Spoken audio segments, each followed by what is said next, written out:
James Lyons with us. Sir, welcome. Well, thank you, Frank. Sorry I missed the earlier presentations due to my 3-hour and 20-minute commute this morning. But, as a number of you heard me say before, we've had many opportunities to change the course of history. And it hasn't mattered whether it's been a Republican or Democratic administration. We failed every one of them. Starting with Carter, went to takeover of our embassy. We could have cut off Khomeini and his Islamic fundamentalism at the knees. We were going to take Cargill, and he rejected it. We could have walked in. The next time was the Marine barracks bombing. And you all probably wonder why we never responded.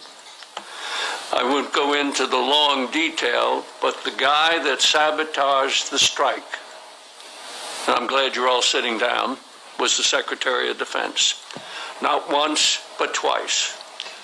Reagan approved, the French wanted to do a combined strike, and Reagan approved it, and Weinberger wouldn't issue the order. I have personally talked to George Shultz and Bud McFarlane. They told me they pleaded with him, and he wouldn't do it. You have to say, who the hell got to him, or what got to him? I've never been able to get an answer on that. In the Gulf Tanker War in '87, we were going to bring down the Khomeini regime. And the guy that sabotaged, I had briefed Weinberger at my headquarters at Pearl Harbor that summer. And this was going to be in August of '87. And the one who undercut us the most was our own chairman of the Joint Chiefs of Staff, Crow, at the time.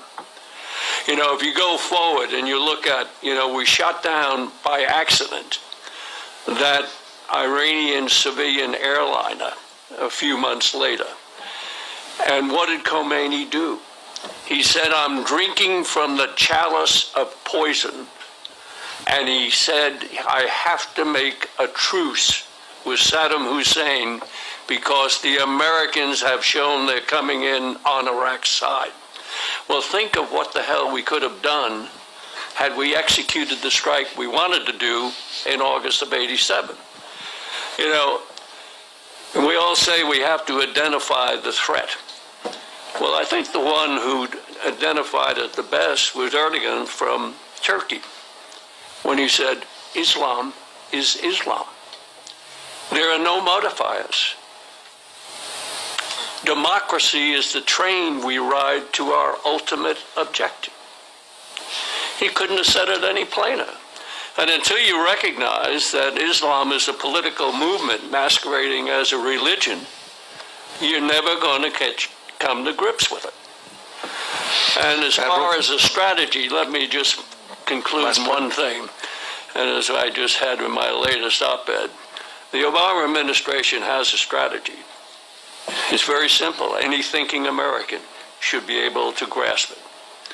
It's anti-American, anti-Western, it's pro-Islamic, it's pro-Iranian, and pro-Muslim Brotherhood.